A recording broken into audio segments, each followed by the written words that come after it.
Listen up, Earth Angels. Why are you trying so hard to seem ordinary? It's not even working. So why are you wasting the energy to try to seem ordinary, babe? I get it. Many people, more than maybe are doing it, they are here to get in where they fit in, you know? The thought of standing out, it terrifies them. They bend over backwards to, see what other people expect and try to like shrink and fit and contort themselves into other people's expectations. Many people are here to have, small, normal, regular, unremarkable, inconsequential, ordinary lives. But not you, babe. Not you. The signs are all there. I think it's just you accepting that, like, listen, you're not ordinary. You're the opposite. You're extraordinary. Ooh, extraordinary. Wow, powerful. Okay, let me get into this. But first, let me introduce myself. My name is Sheba.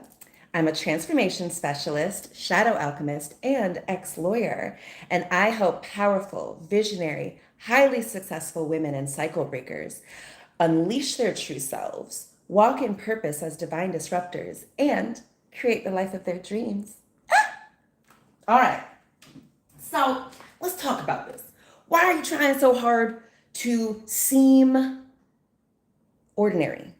To seem, my tattoo, it says to be rather than to seem, because you're not ordinary. You being is not ordinary.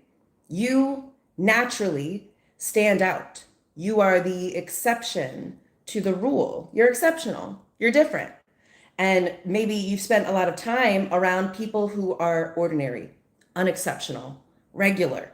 And so you are like, okay, well, let me just dim myself in order to, be like these guys who are all trying so hard to be like everyone else. They're like making sure I don't want to be a tall poppy and get chopped down.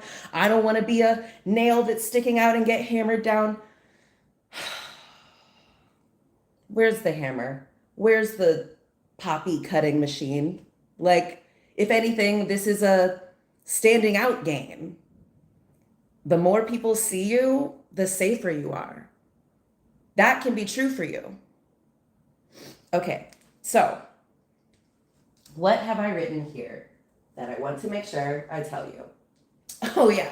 So you're out here trying to be ordinary, trying to seem ordinary. And it's like in a movie when you see like Leonardo DiCaprio playing like a small town math teacher.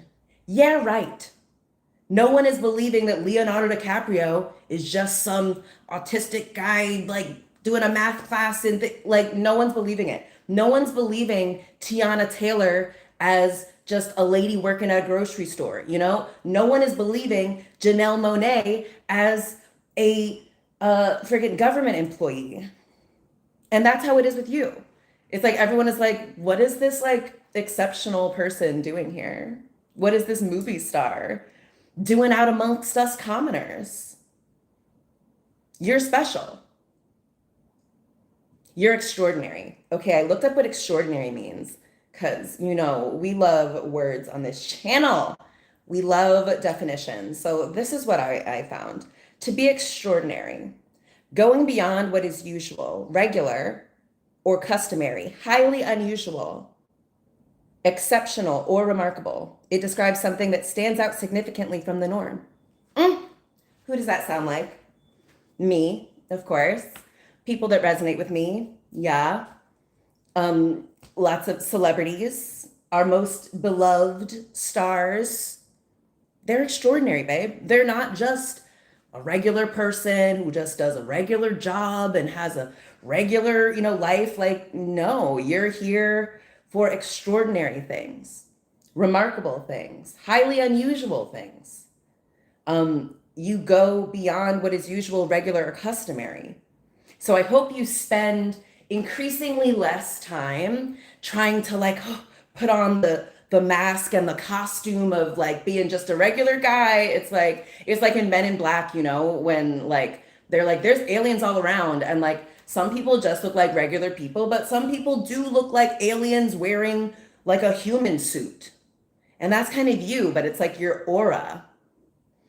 You're an alien in the best way. Like you might resonate with being a star seed. I've heard about that. Like your soul contract, you came from another star system to help these humans evolve, to see the light, to bring, wisdom and healing and power back to earth. So you're not like these regular people. If you're anyone in Men in Black, if you don't want to be an alien, fine. You're Will Smith. You're like the exceptional guy, you're not just a regular person who like works for the government. You're not just like a regular civil servant. You're for the Men in Black.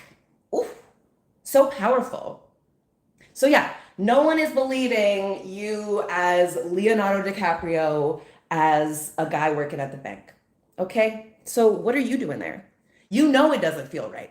You know it kind of feels like you're putting on a costume, like you're doing like human drag, which if you do it that way, I think that's a really fun way to navigate through the Matrix, to kind of make it a game. It is a game. We're born naked and the rest is drag, as RuPaul says. And it's true. And so if you like want to have fun, like going to your boring 9 to 5 job, make it like, okay, this is just, you're doing human drag. So you like wear a little suit and you like, hey, Bill, and you like talk in like, corporate speak. It's kind of fun if you can keep it fun, but like ultimately, that's not where you're supposed to be. Okay, what else did I say? What else do I have to say? Oh yeah, okay. So some of us are here to stand up. Some of us are here to, I meant to say stand out, but I feel like I said stand up, but it's the same. Some of us are here to stand up and stand out. Some of us are here to be extraordinary. Some of us are here on a mission. We're not just here like, like purposeless, wandering around the thing. Like some of us understand that we're on a mission, on a divine mission, and we're here to improve things by improving ourselves. So maybe you've been in this ordinary thing that you've been doing because you're like getting research. It's like it's that acting technique when you do method acting. So you're like, okay, I'm gonna like be a police officer. I'm playing a police officer in this movie. So like, let me go and like, I'll do a ride along and I'll like see what does a cop like eat? Like, what do they do after work? And you like get in the character. But it's because you're actually like a celebrity, like doing a story. You're an artist, telling a tale. And so you're trying to relate more to the character to make it more real and authentic. You're not actually doing this regular, ordinary job. Can't lose the plot, babe. Can't get lost in the role. So yeah, some of us are here for a special divine mission. Some of us are here to play a pivotal role in Earth's story. I love that for us. And so you might be wondering, how do I know? How do I know if I'm like extraordinary or if I really am just ordinary? Well, if it terrifies you to think that you're just ordinary, you're probably extraordinary then. It feels bad and wrong when people are like, no, I mean, you're just a regular, powerless kind of, you've got a little bit of power, but, you can't really do that much with it. That is always rung false for you. And I'm here to confirm it, baby. Yeah, that is false. You're extraordinary. Don't let these ordinary, regular degulars confuse you just because they're all regular and ordinary, that you're not the exception.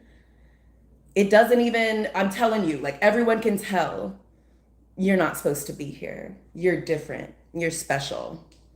And spirit, the universe, the divine will confirm it to you. They will call you to higher. They'll call you into your higher purpose, why you're really here.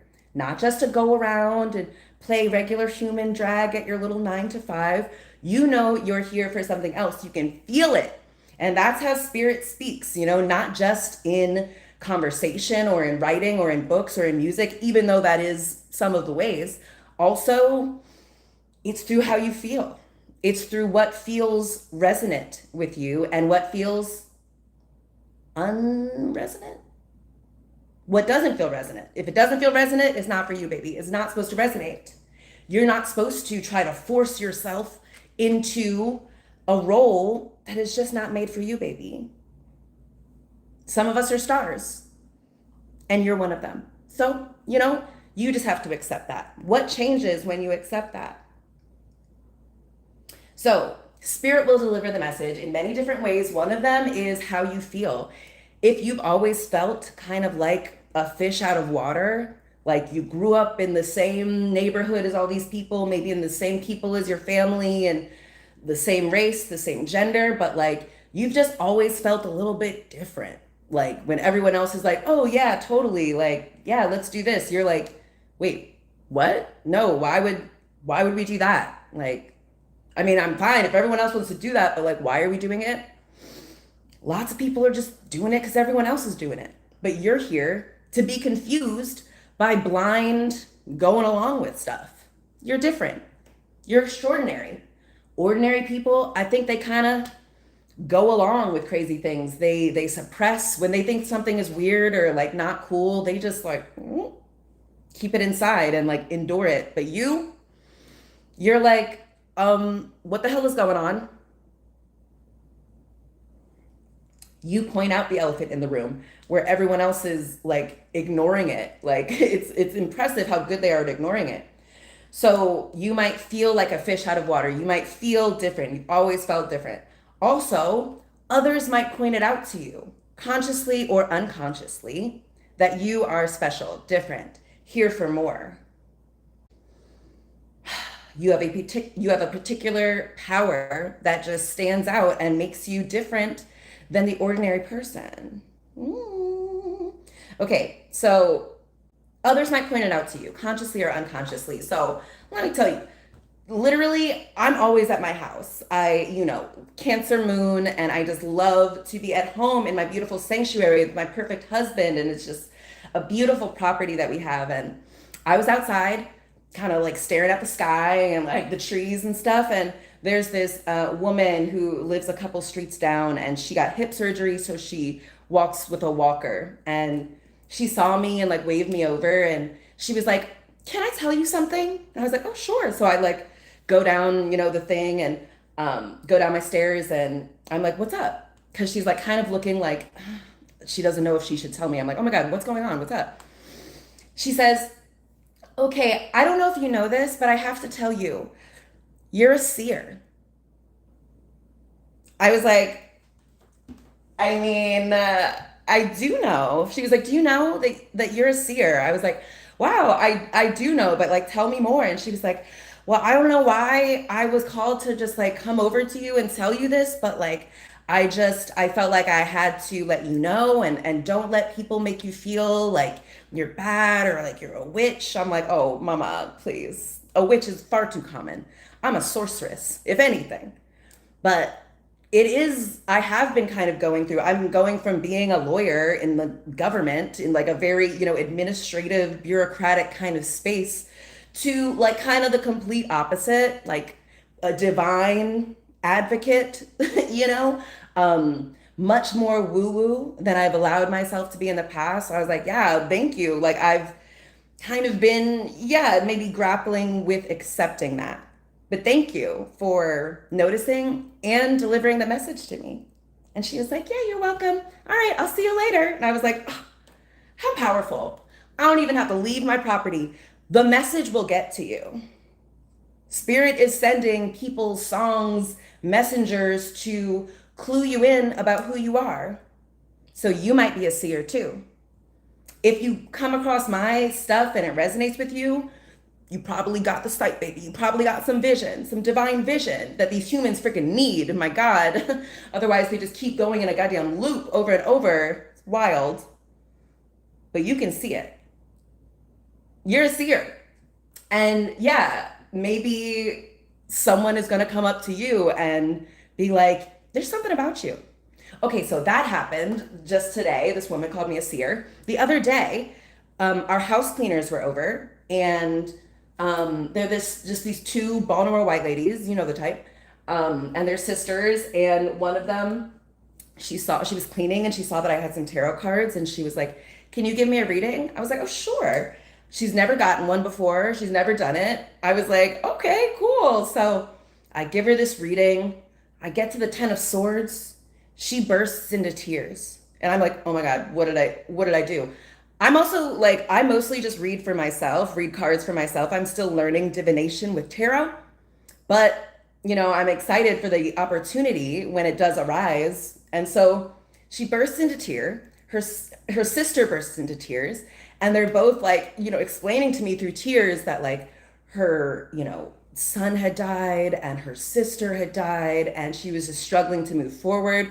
And so they stayed for like an hour and a half and I just like gave them some like spiritual counseling off the cuff. I was so honored and surprised that like people who have never done any sort of a tarot reading, they have an idea about it that it's a scam or it's evil or something, but like for whatever reason, she, asked me to do it. I was like, okay. Ugh. So things like that might happen to you. People will point out like, you're a seer, you're magical. You've got this, like, there's something about your aura that is just like divine. Ooh. Okay, so people might tell you it directly, but they also might tell you indirectly. So, at my old job working as a lawyer at SSA, they were out there, just trying to, when they wanted to talk off the clock, they wanted to talk about Bridgerton, okay? And Taylor Swift and baseball. And I'm out here like, bro, there's a horrific genocide going on and our government is helping it. And we are government attorneys. Like, I'm not talking about fucking Bridgerton. What are you talking about? What are we going to do about Netanyahu? What are we talking about right now? I'm like, stop playing in my face. So I started interrupting these meetings because I was like, you're not going to waste my goddamn time and the taxpayer money talking about Bridgerton in times of genocide? Oh, absolutely not. No Holocaust denial on my watch, okay? So I kept interrupting these meetings.